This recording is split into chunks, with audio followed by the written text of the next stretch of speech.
الله الرحمن الرحيم.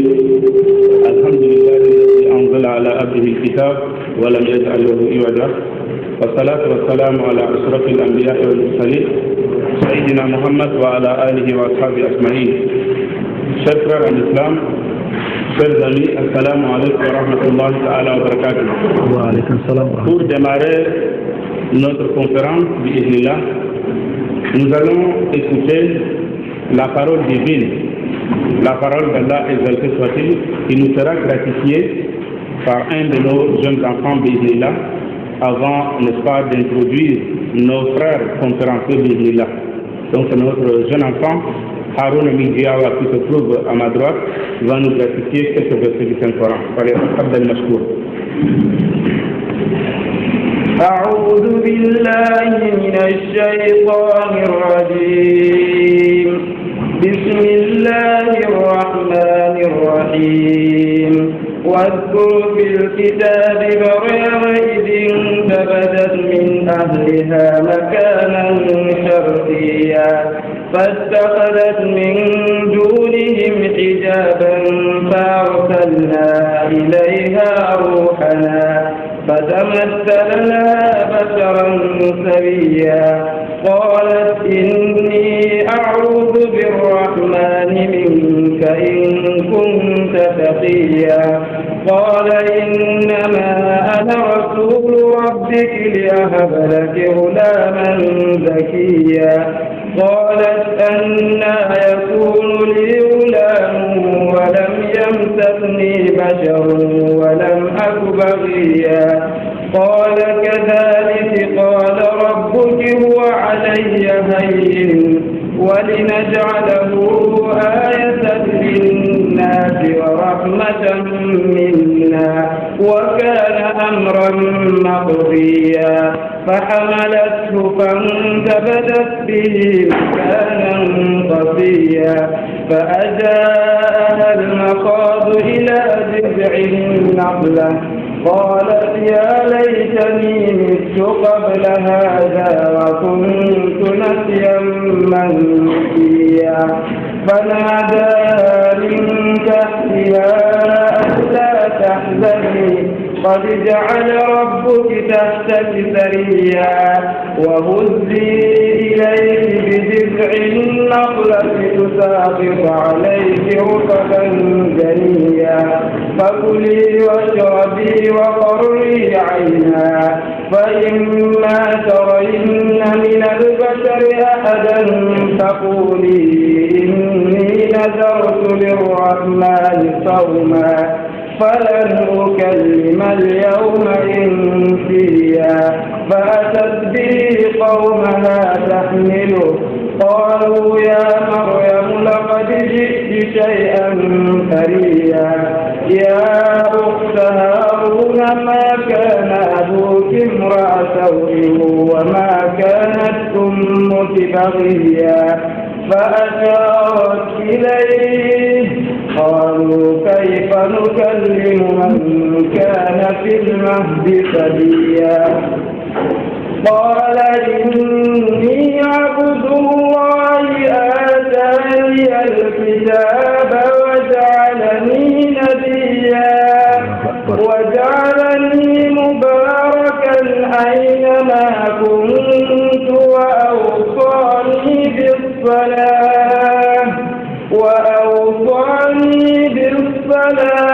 والزكاة ما دمت حيا وبرا بوالدتي ولم يجعلني جبارا شقيا والسلام علي يوم ولدت ويوم أموت ويوم أبعث حيا ذلك عيسى بن مريم قول الحق الذي فيه يمترون ما كان لله أن يتخذ من ولد سبحانه إذا قضى أمرا فإنما يقول له كن فيكون وإن الله ربي وربكم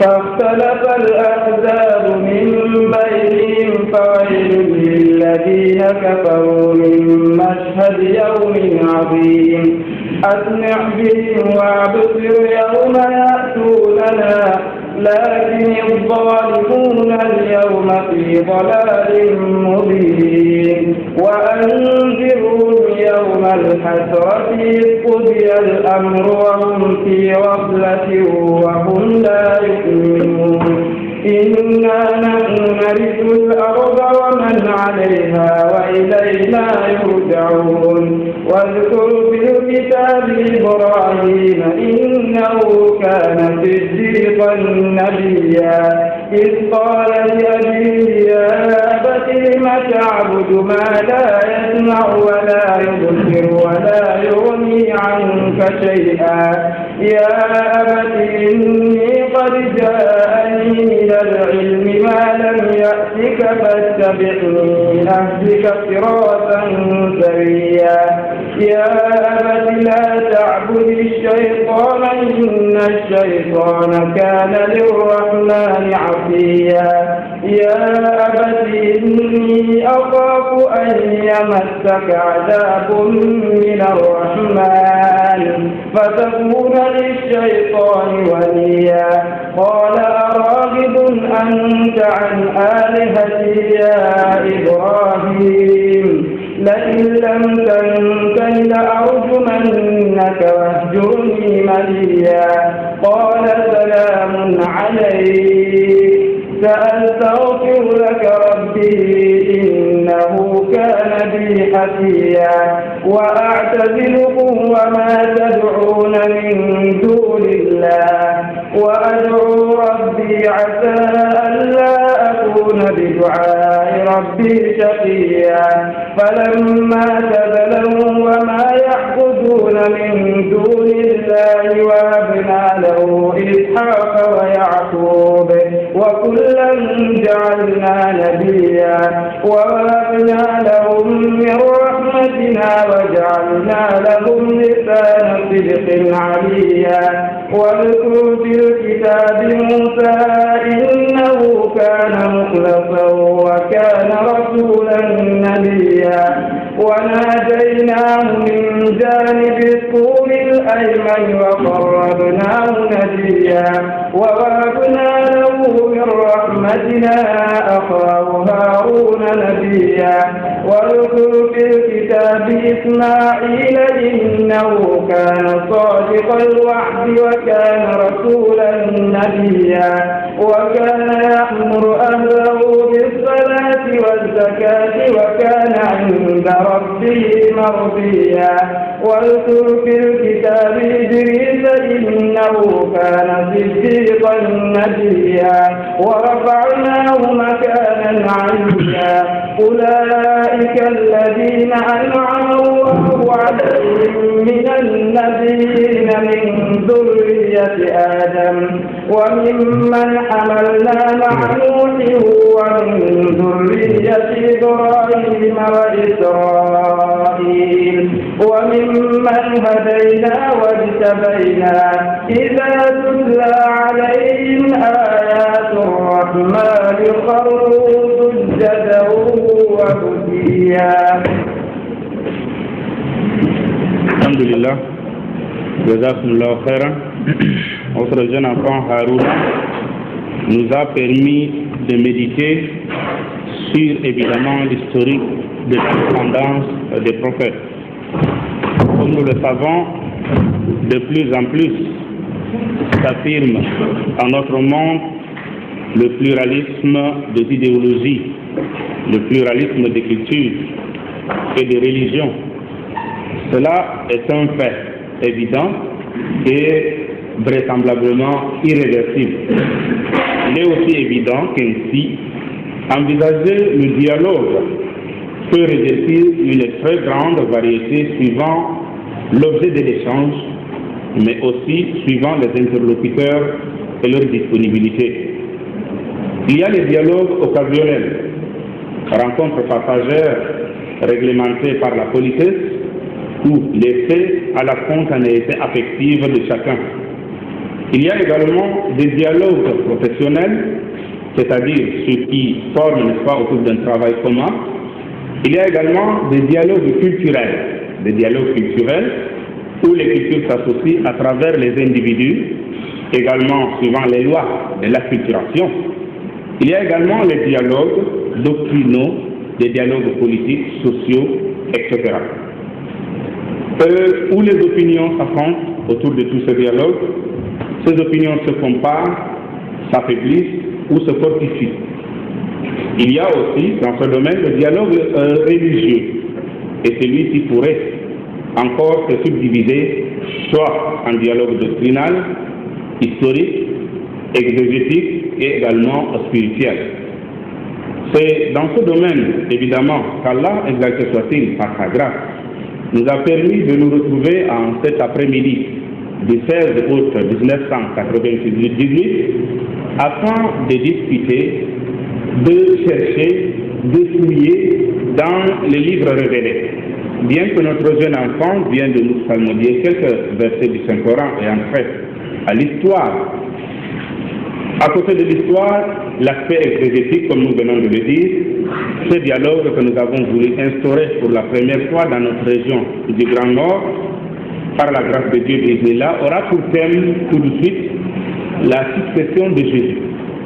Isa alayhi salatu wa salam, appelé dans le Saint-Coran al-Karim, Jésus dans d'autres livres révélés, qui, n'est-ce pas, ce thème va également nous conduire dans plusieurs localités de notre région. Bien sûr, il y a plusieurs thèmes selon les localités, qui va nous conduire, Inch'Allah, après Marwa, l'étape de Mokolo demain, bismillah, à Tokombere après-demain, et mercredi, Inch'Allah, à Kaele. Par la suite, jeudi, donc, ces frères vont descendre dans le nord, précisément à Garoua, à Poli et Angon, et sera l'étape, n'est-ce pas, de l'Adamaou. Vous savez, de tout temps, dans nos différentes émissions islamiques dans le Grand Nord, l'on nous a posé toujours des questions qui ont trait, évidemment, aux livres révélés. Mais, comme nous ne sommes pas spécialistes, n'est-ce pas, des religions comparées ou de la Bible, nous avons essayé de faire appel à nos frères pour nous aider à répondre, n'est-ce pas, à toutes nos questions. Notamment, nous avons juste à ma gauche le frère Bel Mahmoud. Bel Mahmoud que nous avons ici est un frère, comme Allah subhanahu wa ta'ala dit dans ce Saint Coran al-Karim, Ya ayyuhan nas, inna khalaqnakum min dhakarin wa untha wa ja'alnakum shu'uban wa qaba'ila lita'arafu inna akramakum indallah attaqakum. Ô humains, nous vous avons créé d'un mâle et d'une femelle, et nous vous avons établi en nation, également en tribu, pour que vous vous entreconnaissiez. Évidemment donc, c'est dans ce sujet de connaissance, de recherche, du cœur de dialogue, Allah, exalté soit-il, a permis au frère qui est devant vous, Ben Mahmoud, qui est également d'une ethnie Bassa, de Nyon et Kélé, converti à l'islam en février 1982. Lui, Ben Mahmoud, est également informaticien de carrière. Et aujourd'hui, alhamdoulilah, il est spécialiste des questions de théologie comparative, c'est-à-dire le Saint Al-Qur'an al-Karim et les Bibles. Juste à côté du frère Ben Mahmoud, nous avons un autre frère qui nous vient de loin, comme vous le savez, en islam, il n'y a pas de frontière. C'est le docteur Diarra Bassirou, de nationalité malienne, médecin de formation installé à Douala. Et juste après le frère docteur Diarra, nous avons le frère Ustaz Abdul Karim Abou, prédicateur de formation ici de l'Université islamique de Médine, qui va également apporter sa contribution dans le cadre de ce débat, Inch'Allah. Mais le débat sera ouvert également à la salle. Nous allons traiter dans un premier temps une attention, n'est-ce pas, au bref exposé du frère Ben Mahmoud, qui pourra nous permettre, n'est-ce pas, d'avoir une idée de notre réflexion, de notre débat, et la parole sera également donnée à la salle, soit pour contribution, soit pour question. Quelques frères vont également passer dans la salle pour vous remettre, n'est-ce pas, de bouts de papier pour relever vos questions. Mais cela ne suit pas également une intervention directe. Si donc un frère d'une autre confession qui est là dans la salle et qui voudrait compléter sur l'exposé du frère tout de suite. Et je suis sûr que bon nombre de frères sont curieux ici dans la salle de voir devant nous plusieurs guides également. C'est pour ensemble prier. Si dans la salle, au moment de son exposé, entrer dans la salle pourrait évidemment avoir besoin d'un document biblique, il peut donc en solliciter, Inch'Allah, et nous allons lui envoyer ça dans la salle. Mais avant cela, les frères m'ont posé la question tout à l'heure, est-ce que la traduction de tout ce qui sera exposé en peut fouler? Peut-être qu'on sera obligé de se limiter à un condensé, n'est-ce pas, généralisé à la fin de la conférence, parce qu'en fait, nous voulons un dialogue fouillé dans les livres révélés des Israéliens. Donc, si la salle est d'accord avec moi, nous allons procéder de cette manière, Inch'Allah. Alhamdulillah, déjà, un défi de Allah subhanahu wa ta'ala, pour nous assurer les sapos et des goulous, ha, n'y be hande, kolarani, dinamede. En andi en don gedi de ummato de tutte, ummatore l'islam, ummatore hande masihiya, de ɗo mbiɗen jonde meɗen man en ngoodi ngam pampamtodiren ɗo defte juppinaɗe ɗum man ƴewniɗen ɓe dimtuɗen ɗiɗɗe guɗu men naane nder rawa men bel mahmoud kanko man latti mo jihalinol baka jiyalirde ñon e kele allah fondimo o naasti dina islam ɗiɗi rawdinere temere jeenayi e capanɗe jeetati e ɗiɗi noon man bo latti kadi daga fondekima ko dina man o rammiɗaji de janngugo dina islam man e noon bo o andi o woodino anndangal sondingal do dina masikiya o jotta kam de anndangal ngal allah fammimo man ɗo o yiɗi kanko bo deydey fikra ko allah ten ɗo fondimo o jewtiden do defte juppinaɗe man lesma ko ɗum nder rawa men docteur Diarra kanko man bana mbiɗen naane en andi islam kam ɗum dina ko allah teni kala alam lesɗe fof ɗum nder rawa men ha islam kanko man bo mo leddi Mali kanko man bo docteur dal jiha jammuji ha duwala beytillah en goodi ha yeeso maako nder rawa men Abdoul Karim Abbo saka Abdoul Karim Abbo mandude hande marwa kanko bo jannguɗo ha université Médine deraaɓe wonɓe haa ɗo man wiyataake kadi jotta ka wonɓe haa yeeso tabal ɗo noon wolwata amma so woodi nde ko wiyetema goɗɗo yiɗi ɓesdugo malla goɗɗo yiɗi kañum man bo goɗɗo de ko wiyaman ka nanon ɗum fottaka toodi ko ɓeddata majum jonde man hawti en jotta amma ha simen lornen kala kalimawol pat de de ko o lornatamo haadara ma ko men de français ngam o annda ko fulde inchallah ɗum ɗo man foti ha ragare man en keɓan nder ɗaw tan mi lornango en ndi sifa amma de de ko o wiman inchallah. Donc sans toutefois tarder, nous allons laisser la parole à notre premier intervenant, le frère Bel Mahmoud de Ismaïla Aziz.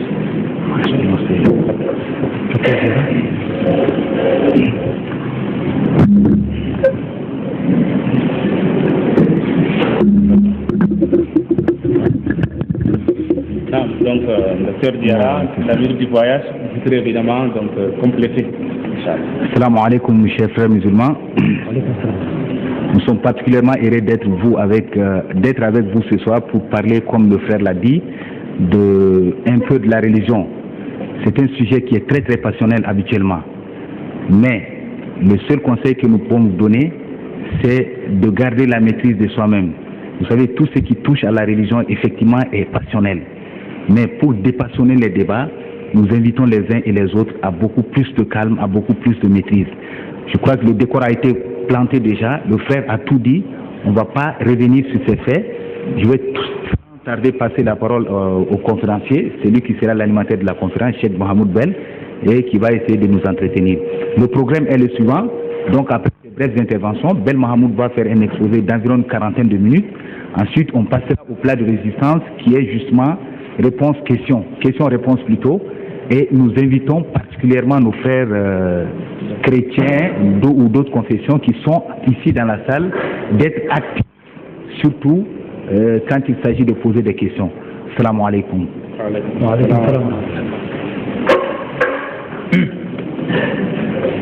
Bismillahir Rahmanir Rahim.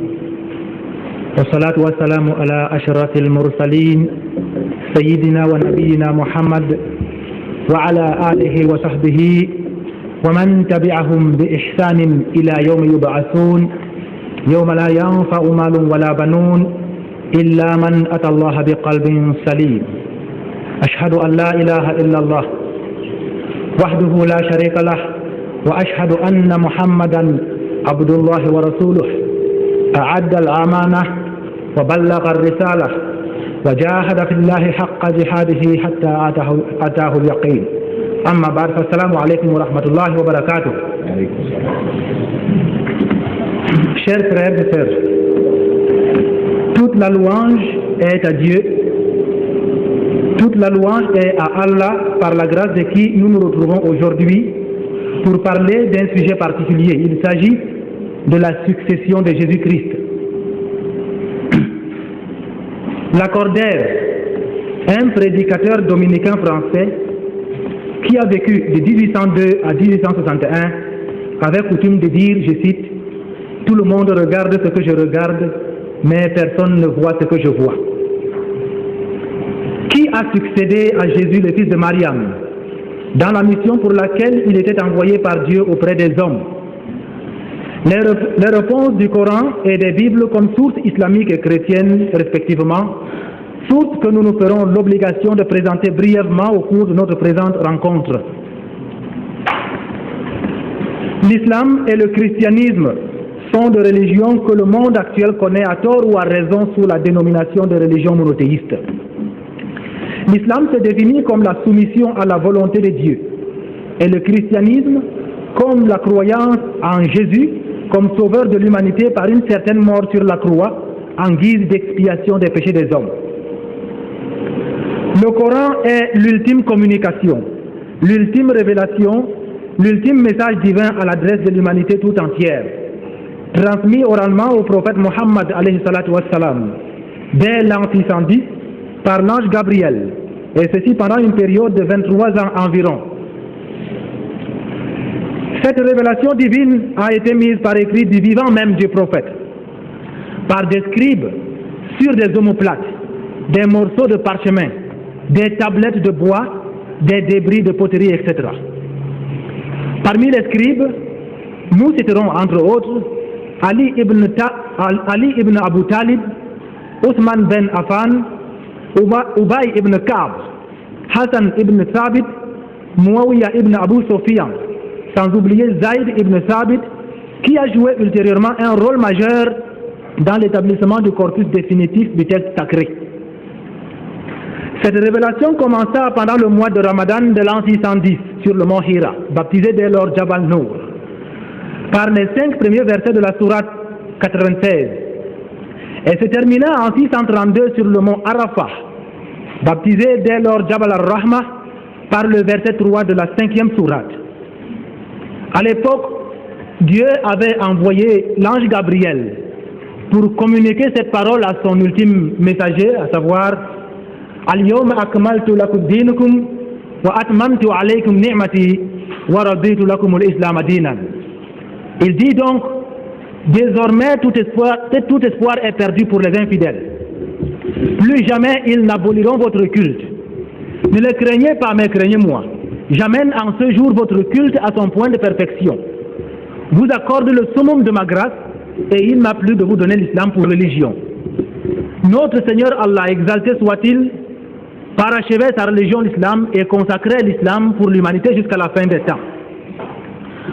Dans son livre intitulé La Bible, le Coran et la science, le docteur Maurice Bucaille souligne qu'avant d'être un recueil de livres, le récit de la Bible fut une tradition populaire qui n'eut d'autre support que la mémoire humaine, agent exclusif à l'origine de la transmission des idées, et que cette tradition était chantée. La Septante en langue grecque serait la première traduction de la Bible et daterait du IIIe siècle avant notre ère.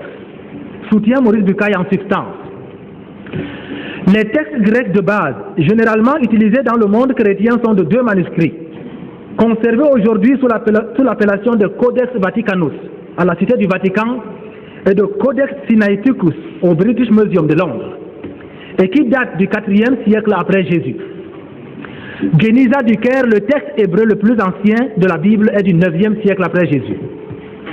La Bible chrétienne est un ensemble de livres dont la liste a été promulguée dès les conciles du IVe siècle, en particulier le concile de Nicée de l'an 325, liste qui fut confirmée pour former ce qu'on appelle le canon par les conciles de Florence de 1441, de Trente de 1546 et de Vatican I de 1870. Les traductions de la Bible chrétienne sont pour la plupart composées de 66 livres, dont 39 de l'Ancien Testament et 27 du Nouveau Testament. L'Ancien Testament, en 4 parties, est constitué des livres du Pentateuque. Pentateuque qui signifie en français loi, en langage sémitique Torah, et qui forment l'ossature des 5 premiers livres de l'Ancien Testament, qui sont Genèse, Exode, Lévitique, Nombre et Deutéronome, et qui traitent des origines du monde jusqu'à l'entrée en Canaan, c'est-à-dire vraisemblablement jusqu'à la mort de Moïse. On se situe là à la fin du XIIIe siècle avant Jésus. Et cette partie de la Bible est le résultat de 3 courants de pensée ou versions. On note d'abord la version yahvite du 9e siècle, version orale, ajoutée à celle-là la version sacerdotale qui a été élaborée au 6e siècle. Au 6e siècle avant notre ère, c'était l'époque où l'empereur, le roi de Babylone plutôt, autant pour moi, le roi de Babylone qu'on appelait Nabuchodonosor II avait colonisé la Judée. Il a donc colonisé la Judée, plus précisément en l'an 605. Et il a contraint les Juifs à s'exiler à Babylone pour les travaux de grande envergure. Nous savons que les Juifs, c'est les constructeurs de pyramides. Alors, pendant cette période d'exil forcé à Babylone, qu'on appelle la déportation de Babylone, un certain nombre de moines se sont constitués en groupe pour élaborer une deuxième version de la Bible. Celle-là, on l'a appelée la version sacerdotale. C'était sous le guide de l'un d'eux qu'on appelait Ézéchiel, dont aujourd'hui le nom est fait mention dans la Bible. Ajoutez à ces 2 versions la version élohiste du 3e siècle avant notre ère. Deuxièmement, on note les livres historiques qui traitent de la vie juridique du peuple juif dès son arrivée en terre promise. Terre promise, ce terme que j'emprunte au langage judéo-chrétien. Les livres prophétiques élaborés entre le 8e et le 2e siècle avant Jésus. Entre autres, nous citerons les livres de Osée, Amos, Ésaïe et Michée. En 521 avant Jésus, la prise de Samarie met fin au royaume d'Israël. Le royaume de Juda reçoit son héritage religieux et l'on élabore à cette époque le recueil des proverbes. Et c'est à cette même époque que se situe la rédaction du Deutéronome. Deutéronome qui littéralement signifie la reprise de la loi. Jérémie, Nahum, Habakkuk avant la première déportation de Babylone de 598. Ézéchiel au cours de la déportation. En 539 et sur ordre de Cyrus, la déportation prend fin. Et c'est le retour des Juifs en Palestine sous la conduite de Zorobabel. Le temple de Jérusalem sera reconstruit et on connaîtra alors à cette époque une intense activité prophétique avec Agé, Zacharie, 3e Ésaïe, Malachie et le livre de Daniel. Enfin, les livres poétiques et de sagesse, qui sont en quelque sorte un monument de la poésie hébraïque, ayant pour thème principal les louanges, les supplications et les méditations. Au premier rang de ceux-ci, nous citerons Psaume, composé par David et les prêtres lévites, Job, qui est un livre de la pitié et de sagesse, et les lamentations sur la chute de Jérusalem du début du 6e siècle, dont nous avons parlé tout à l'heure, et enfin, le livre des Cantiques.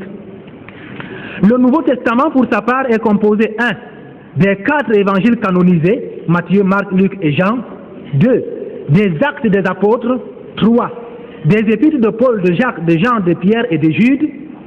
Et enfin, de l'Apocalypse de Jean.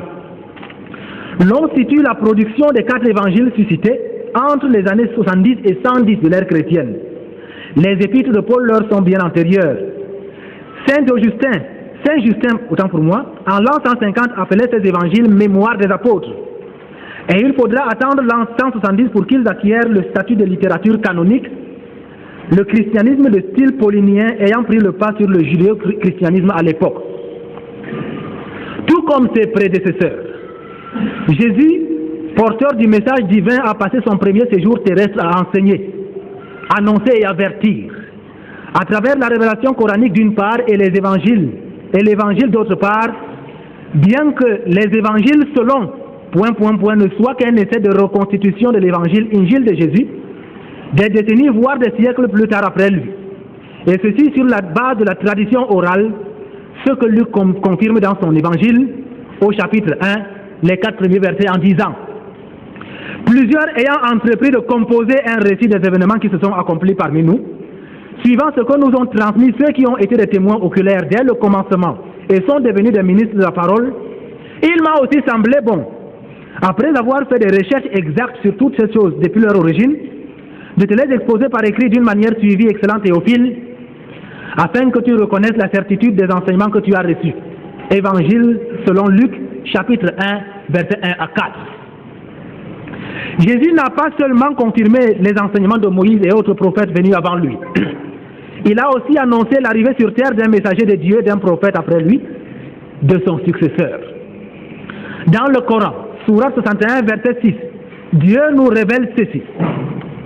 وَإِذْ قَالَ عِيسَى ابْنُ مَرْيَمَ يَا بَنِي إِسْرَائِيلَ إِنِّي رَسُولُ اللَّهِ إِلَيْكُمْ مُصَدِّقًا لِمَا بَيْنَ يَدَيَّ مُبَشِّرًا بِرَسُولٍ يَأْتِي مِنْ بَعْدِ اسْمُهُ أَحْمَدَ.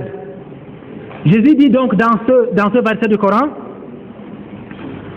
et lorsque Jésus, fils de Marie, avait dit, ô enfants d'Israël, je suis en vérité le messager de Dieu auprès de vous. Je viens confirmer ce qui dans la Torah m'a précédé et pour vous annoncer la venue d'un prophète après moi et qui s'appellera Ahmad. Dans la Bible, Jean qui utilise le mot esprit pour désigner les prophètes, à en croire première épître de Jean, chapitre 4, verset 1, vient dans son évangile, chapitre 16, verset 13, reprendre quelques-unes des paroles de Jésus, qui disait à travers ses derniers entretiens avec ses disciples, je cite, « Quand le consolateur sera venu, l'esprit de vérité, il vous conduira dans toute la vérité, car il ne parlera pas de lui-même, mais il dira tout ce qu'il aura entendu, et il vous annoncera des choses à venir. » Dans l'évangile selon Barnabas, je précise bien, l'évangile selon Barnabas, Jésus commence par annoncer les événements qui marqueront la venue de l'ultime messager d'Allah à travers ses derniers entretiens avec des prêtres et lévites. Il dit, et les apôtres s'exclamèrent en disant, ô maître, vas-tu nous abandonner? Mais nous préférons la mort que d'être abandonnés par toi. Jésus répondit, que votre cœur ne soit pas troublé, et ne craignez rien car ce n'est pas moi qui vous ai créé, mais Dieu, notre Créateur à tous, vous protégera. Moi, je suis venu dans le monde préparer le chemin pour le messager de Dieu qui viendra pour le salut du monde. Puisque, entre-temps, plusieurs faux prophètes auront détourné mes paroles et contaminé mon évangile. André questionna alors Jésus en disant, Maître, présente-nous quelques signes à travers lesquels nous pourrons le reconnaître. Jésus répondit, il ne viendra pas à votre temps, mais plusieurs années après vous. Au moment où mon message sera annulé, c'est-à-dire falsifié, où plusieurs sectes divergentes seront créées, à ce moment-là, Dieu par miséricorde enverra son messager qui sera reconnu comme un élu de Dieu. Il viendra avec une suprématie sur le paganisme et détruira l'idolâtrie dans le monde. Je me réjouis parce qu'à travers lui, notre Dieu sera bien connu et adoré. Et à travers lui toujours, je serai reconnu comme un prophète véridique. Et il sera dur envers ceux qui disent que je suis plus qu'un homme, Dieu ou fils de Dieu. Je vous dis en vérité que la lune lui fera des révérences dans sa jeunesse. Il viendra avec une vérité, un message plus clair que celui de tous les autres prophètes. Et lorsque l'idolâtrie sera à l'agonie pour expirer et s'écrouler, et que je serai reconnu comme un prophète et non comme Dieu, en vérité, je vous le dis, sachez alors que le messager de Dieu est déjà venu. Évangile de Barnabas, chapitre 72, paragraphe 4 à 8. Toujours, sachant qu'après lui, l'ultime messager du Très-Haut allait venir corriger les erreurs saugrenues, reconduire les hommes à la foi primordiale sous la dictée de Dieu, Jésus est resté optimiste quant à l'avenir. Il fit cette déclaration au prêtre qu'il appela Dieu. Jésus lui dit, je ne suis nullement pas consolé par vos paroles, car les ténèbres peuvent couvrir là où on avait l'espoir de trouver de la lumière. Mais ma consolation est dans la venue du messager de Dieu, qui détruira toutes les fausses opinions qu'on aura montées sur ma personne. Et sa foi se répandra pour couvrir le monde entier. C'est ainsi que Dieu avait promis à notre père Abraham. Une fois de plus, je suis consolé, car sa foi, son message, ne connaîtra plus jamais de fin et sera protégé par lui-même. Dieu confirme ces paroles de Jésus dans le Coran, Sourate 15, verset 9, en disant, en vérité, c'est nous qui avons communiqué le rappel et c'est nous qui en assurons la protection. Le moine s'adressant à Jésus lui demanda encore, après la venue du messager de Dieu, y aura-t-il encore d'autres prophètes? Jésus répondit, après lui, il n'y aura plus que de faux prophètes qui, pour séduire les hommes, se cacheront derrière mon évangile dont ils se serviront comme prétexte. Le moine répliqua, comment s'appellera ce prophète dont tu nous annonces la venue? Et quels sont les signes qui marqueront son arrivée? Jésus répondit, il s'appellera admirable, loué. Ce nom lui a été attribué par Dieu lui-même lorsqu'il créa son âme et qu'il plaça dans les splendeurs célestes. L'univers tout entier peut s'écrouler, mais sa foi, sa religion et son message ne s'écroulera jamais. Et Jésus termine en disant, Mohammed est son nom béni. Alors la foule qui suivait attentivement l'entretien entre Jésus et les prêtres leva la voix et tous s'écrièrent en disant, ô Dieu, envoie-nous ce messager, ô Mohammed, viens rapidement pour le salut de l'univers. Évangile de Barnabas, chapitre 97. Entre autres précisions concernant ce prophète à venir, il est important de souligner ci-après ces déclarations de Jésus retenues par Barnabas dans son évangile. En vérité, je vous dis que tout prophète qui est venu sur terre a été envoyé comme miséricorde de Dieu pour un peuple déterminé. Mais ce messager de Dieu, quand il viendra, Dieu le marquera d'un sceau, le sceau de la prophétie. Ainsi sera-t-il envoyé comme miséricorde pour toutes les nations du monde. Évangile de Barnabas, chapitre 43, paragraphe 4. Ces paroles de Jésus seront confirmées plus tard dans le Coran, sourate 21, verset 107, lorsque Dieu interpella son ultime messager en disant « Wa ma arsalnaka illa rahmatal lil alamin » Je n'étais envoyé que comme une miséricorde pour l'univers tout entier. Et après la prière de minuit, Tahajjud, les disciples s'approchèrent de Jésus et il leur parla. Cette nuit-ci sera au temps du messager de Dieu un jubilé chaque année. Il y a encore plusieurs siècles à venir. Pendant cette nuit, ne dormez pas, mais veillez en prière. Vous inclinant devant notre Dieu tout en proclamant son unicité, lui qui n'a ni commencement ni fin. Évangile de Barnabas, chapitre 83. Cette nuit-là, Dieu parle d'elle dans son livre saint, sourate 97, verset 1 à 5, en disant « Nous l'avons certes fait descendre ce Coran pendant la nuit du décret. » Et qui te fera savoir ce qu'est la nuit du décret? La nuit du décret est meilleure que 1000 mois d'adoration. Durant celle-ci, les anges et les esprits descendent sur ordre de leur maître pour régler toutes choses. Cette nuit-là, elle est paix et salut jusqu'au lever de l'aurore. Parce que d'autres prophètes, d'autres consolateurs, d'autres esprits, c'est-à-dire d'autres prophètes aussi, sont venus avant lui, Jésus avait annoncé jadis à son peuple la venue pas d'un consolateur unique dans son genre, mais d'un autre consolateur, à l'instar de ceux aux prophètes venus avant lui, c'est-à-dire Noé, Abraham, Moïse, etc.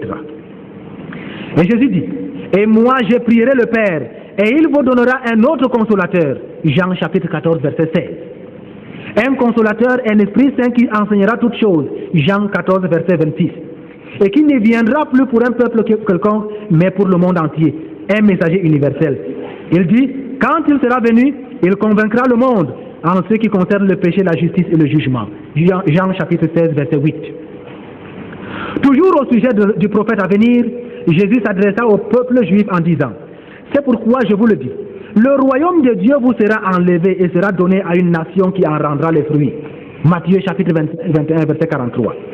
Jésus ne préparait-il pas ainsi son peuple à la réception d'un prophète non juif et d'un prophète universel? Les envoyés de Dieu, les prophètes constituent une chaîne dont la soustraction d'un maillon fait perdre la valeur à toute la chaîne. En effet, d'Adam alayhi salam jusqu'à Mohammed alayhi salatu wassalam, en passant par Noé, Abraham, Moïse et Jésus pour ne citer que ceux-là, tous les messagers de Dieu étaient porteurs d'un seul et même message, à savoir qu'il n'y a de Dieu qu'Allah, créateur et gouverneur de toute la création, et que Mohammed alayhi salatu wassalam est le messager d'Allah. Les messagers venus avant Mohammed alayhi salatu wassalam ont souvent été envoyés à des peuples bien déterminés. Jésus dit dans l'évangile selon Matthieu chapitre 15 verset 24, « Je n'ai été envoyé qu'aux brebis perdues de la maison d'Israël. » Peuple auquel ils se sont adressés tout au long de leur mission qui consistait à annoncer et à avertir, annoncer la bonne nouvelle aux croyants et avertir les hommes d'un châtiment terrifiant qui attend les pervers.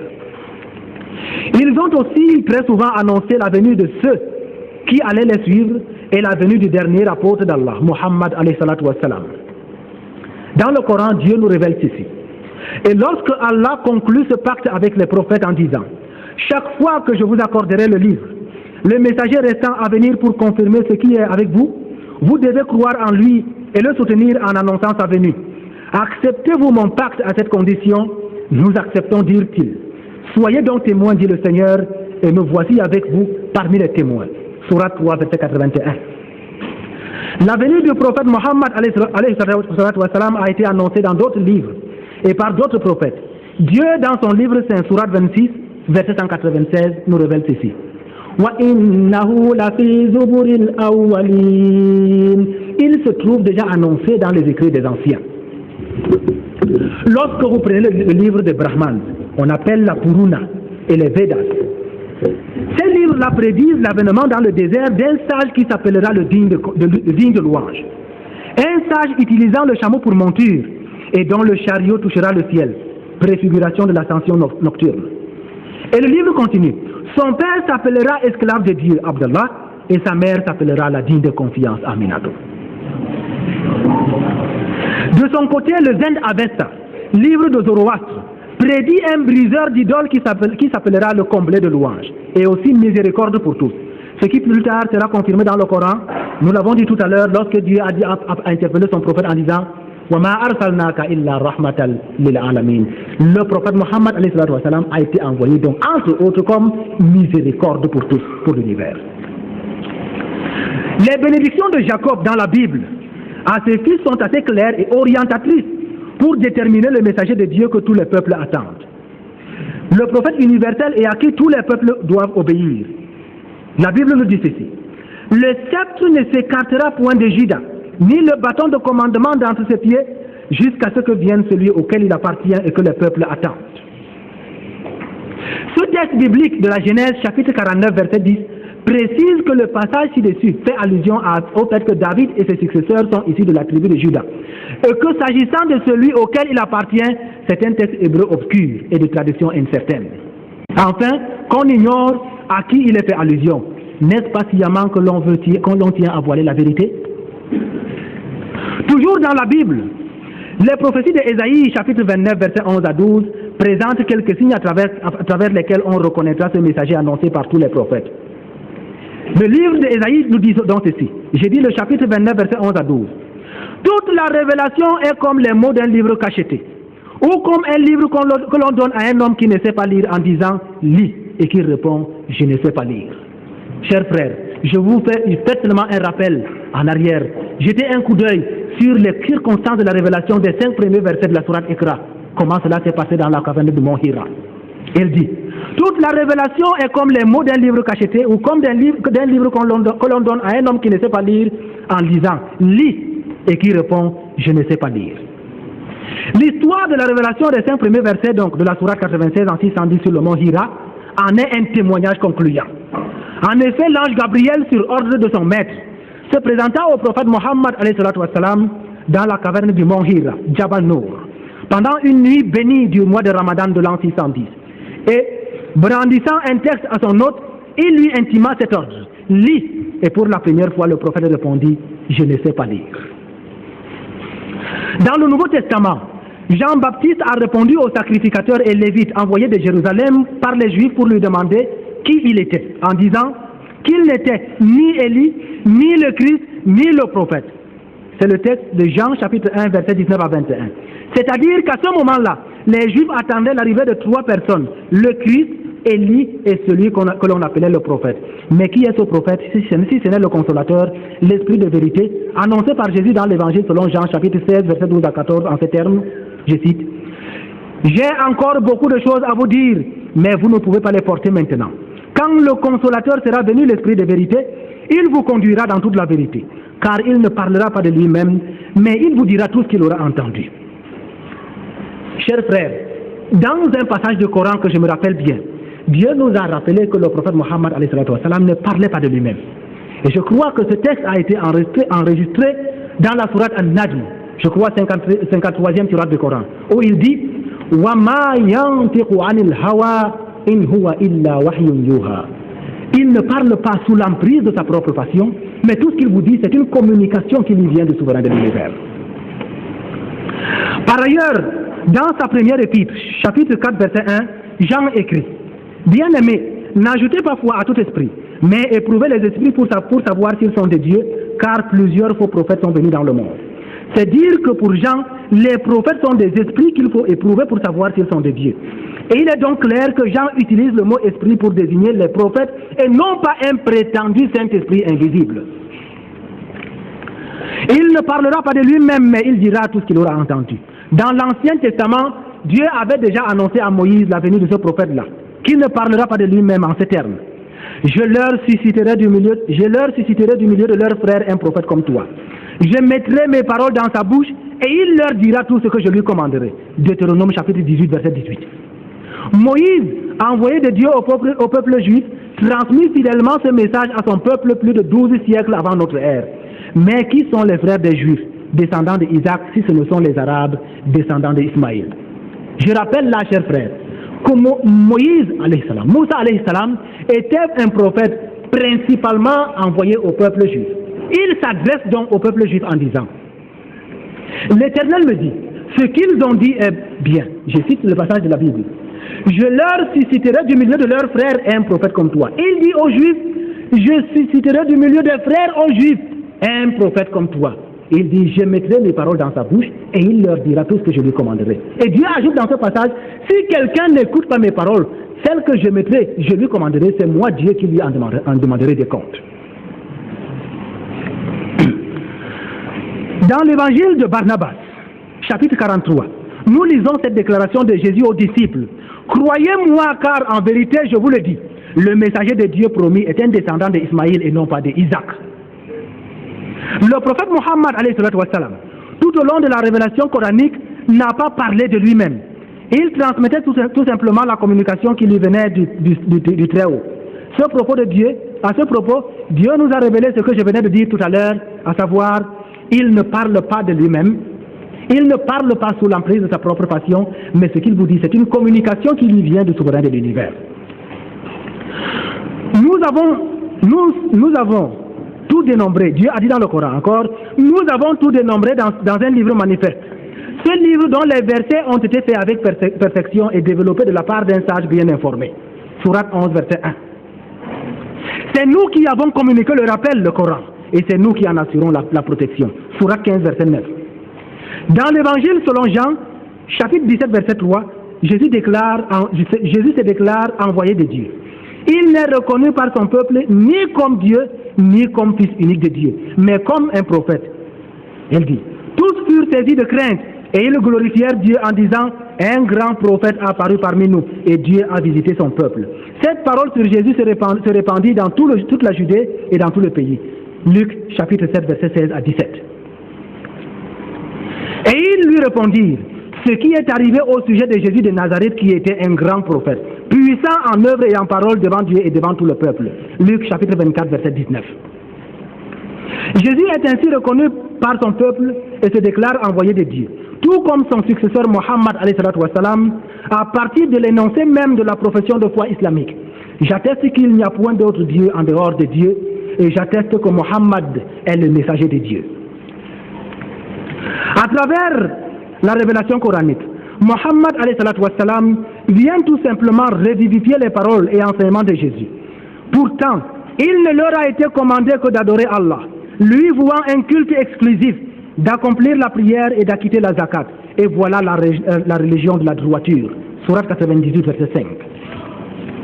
Dans l'évangile selon Jean, Jésus, annonçant la venue de celui qui allait conduire les hommes dans toute la vérité, a précisé, je cite, il me glorifiera parce qu'il prendra de ce qui est à moi et vous l'annoncera. Jean chapitre 16, verset 14.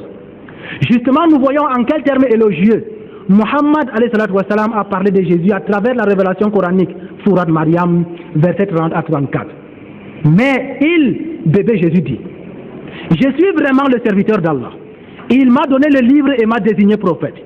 Où que je sois, il m'a rendu béni. Et il m'a recommandé tant que je vivrai la prière et la zakat. Et la bonté envers ma mère, il ne m'a fait ni violent ni malheureux. Et que la paix soit sur moi le jour où je naquis, le jour où je mourrai et le jour où je serai ressuscité. Tel est Isa Jésus, fils de Marie, parole de vérité dont il doute. Dans la sourate 42, verset 13, Dieu révèle à son apôtre et à tout le genre humain ceci. Dieu vous a légiféré en matière de religion ce qu'il avait enjoint à Noé, à Abraham, à Moïse et à Jésus. Plusieurs points de suspension. Mohammed n'a donc jamais prétendu apporter une nouvelle religion. Mais il est venu corriger, il est venu confirmer les enseignements de Jésus, revivifier la religion de Jésus. Moïse et Abraham et autres prophètes, et pour parler avec Roger Garoudi, il est venu reconduire les hommes à la foi primordiale sous la dictée de Dieu. Par ailleurs, le regretté savant Godefroy de Montbin Maurice, a écrit en conclusion d'une longue enquête sur le prophète Mohammed en disant, je cite, « Il a cru à la révélation descendue sur les prophètes d'Israël. Il plaça à leur suite Jésus qui devenait son prédécesseur, chargé d'annoncer son ultime et décisive mission. La main d'Allah le dirigea dans sa prédication par la construction d'un État. » Entre autres commandements que Mohammed a reçu de son Seigneur, nous lisons.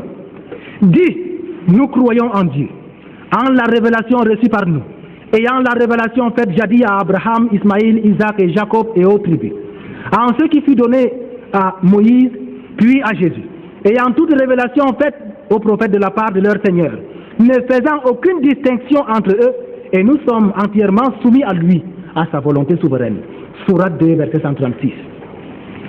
Il est important de signaler qu'au cours de l'histoire de l'humanité, certaines figures importantes de l'Église, soucieuses de la vérité et conscients du fait qu'ils auront à rencontrer le souverain maître, qu'ils comparaîtront devant le juge suprême et que la vérité l'emportera certainement sur le mensonge, ont eu à se départir de l'empire des bas instincts, matérialisme et autres, pour la recherche de la félicité suprême. Tel est le cas du pape Honorius, contemporain du prophète Mohammed, qui est mort en 638 et qui avait accepté Mohammed comme le prophète annoncé par Jésus, comme le prophète de Dieu annoncé par Jésus, comme le successeur de Jésus.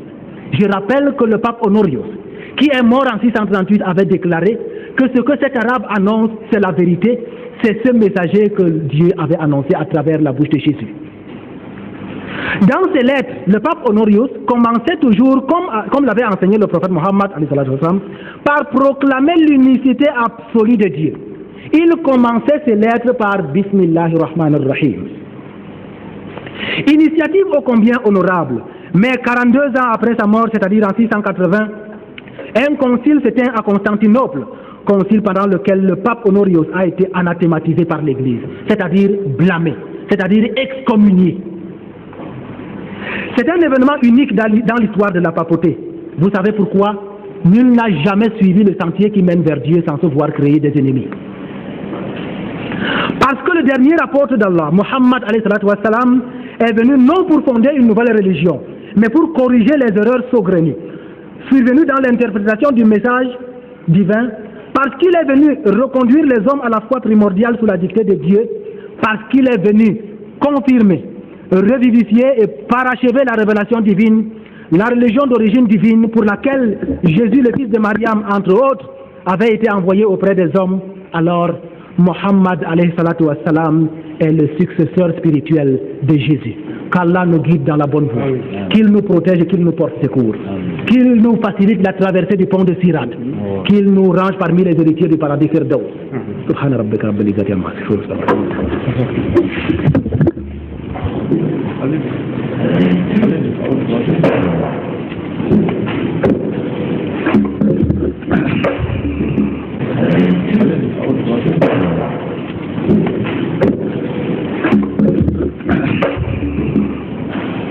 Encore une fois, chers frères, assalamu alaikum wa rahmatullahi ta'ala wa barakatuh.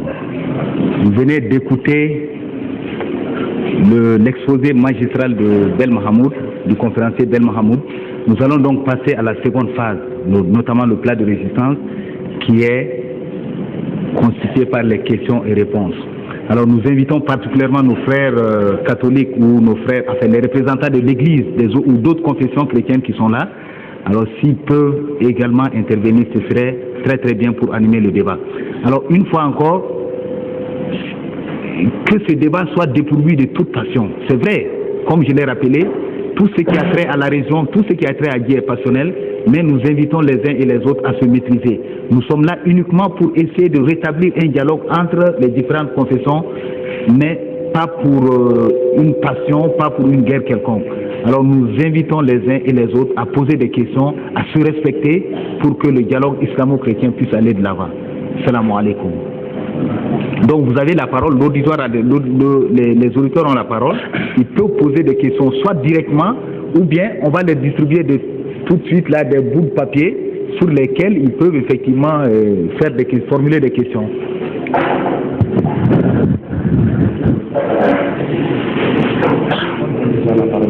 Oh, oui, je sais.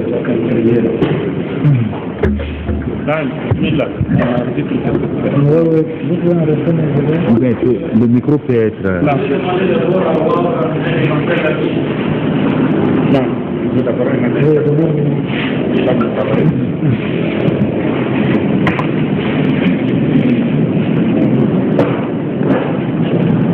Est-ce qu'il y a d'autres questions? Le frère demande d'avoir un exemplaire de la Bible, c'est ce qu'on va faire tout de suite là.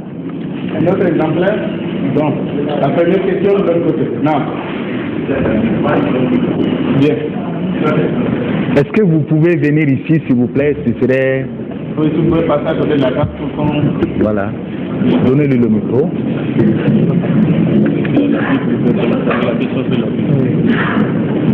Hein?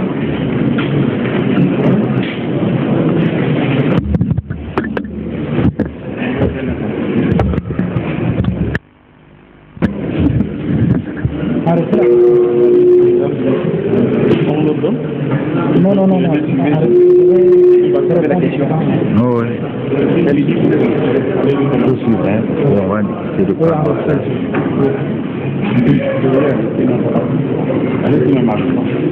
Oui, cher conférencier, je vous remercie de votre client proposé. Je vous avons présenté, je vais faire la parole au Père. Je suis chrétien et je vous salue en nom du Seigneur Jésus. Que la paix du Seigneur soit sur vous. J'ai noté quelques passages que vous avez donnés concernant la Bible, en soutenant que la Bible a annoncé en mai, en soutenant le verset de Deutéronome 18, chapitre 18, verset 18, du chapitre 9, et non chapitre 14, 16. C'est les versets entiers que j'ai notés, il y en a beaucoup. Vous dites que la Bible a prévu la naissance de Mohamed. Y compris de dire que le premier passage, c'est-à-dire celui de Deutéronome 18, chapitre 18, chapitre 18, verset 18 à 19, si vous pouvez lire la Bible, vous pouvez ouvrir la Bible et nous allons lire ensemble. Donne-moi, donne-moi.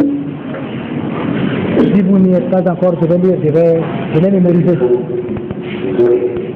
Alors, si tu décris tout le texte de Deutéronome, c'est écrit avant de l'écrit, et nous sommes par un Israélite. Et il est évident que Mohamed est plutôt une arabe qui est venu après Jésus-Christ, car l'avancement à la siècle. Et la Bible montre clairement que le prophète annoncé était tout ça, le dit Jésus. Et cela est confirmé dans les livres des Actes des Apôtres, chapitre 3, verset 17 à 24. Je vous permets de lire.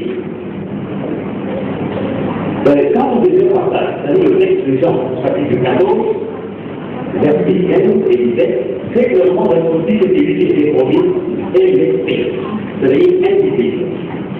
Et que le réétablement avec les croyants, il ne s'agit pas ici des noms, mais bel et bien du Saint-Esprit.